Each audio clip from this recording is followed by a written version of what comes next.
A1 TV, सब पे नजर, अंदर की खबर। Bismillahirrahmanirrahim. Before I go to this order number 12, I have to respond to the learned member.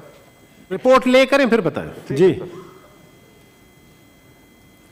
Sir, I beg to lay on the table of the House an authenticated copy of the address of the President of Pakistan made under Article 56, Sub-Article 3 of the Constitution before both houses assembled together on 20th August 2020 as required by Sub-Rule 2 of Rule 32 of the Rules of Procedure and Conduct of Business in the Senate 2012, sir. Papers stand laid.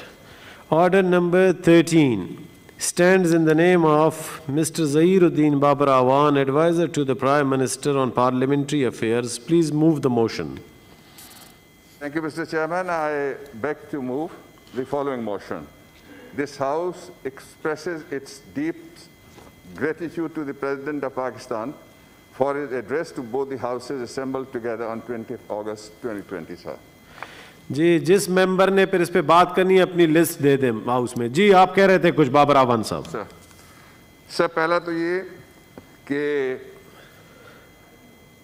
इस government की policy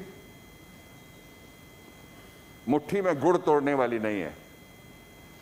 जब सवाल उठा तो हमने नहीं कहा कि High Court of England and Wales का फैसला हमारे हक में आ गया, आओ खुशियां मनाएं। जिस तरह जब जीआईटी बनी थी तो हमने नहीं कहा था कि जनाब हम सुरखरू हो गए पैनामा से, इसलिए घबराने की कोई बात नहीं है। इसकी तहकीक करने का मुतालबा इस हाउस में हुआ था। पूरे पाकिस्तान में यह आवाज है कि जनरल मुशर्रफ के दौर में किस तरह से यह फर्म हायर की गई, किस तरह से उसको काम नहीं करने दिया गया, किस तरह से एनआरओ 1 हुआ, किस तरह से एनआरओ 2 हुआ। अब जब हुकूमत जिसका ट्रैक रिकॉर्ड ये है कि जो भी मामला किसी एलिगेशन की सूरत में सामने आता है वो उस पर प्रोब करती है।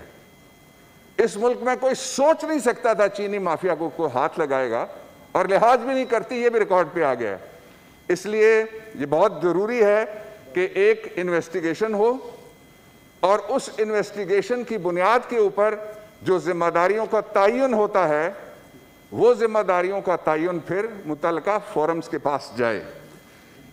ये मैं गुजारिश करना चाह रहा था। दूसरा जो ये मोशन है इसके ऊपर मेरी आपसे दरख्वास्त है कि वो नेक्स्ट अगले दिन से वो डिबेट शुरू करें।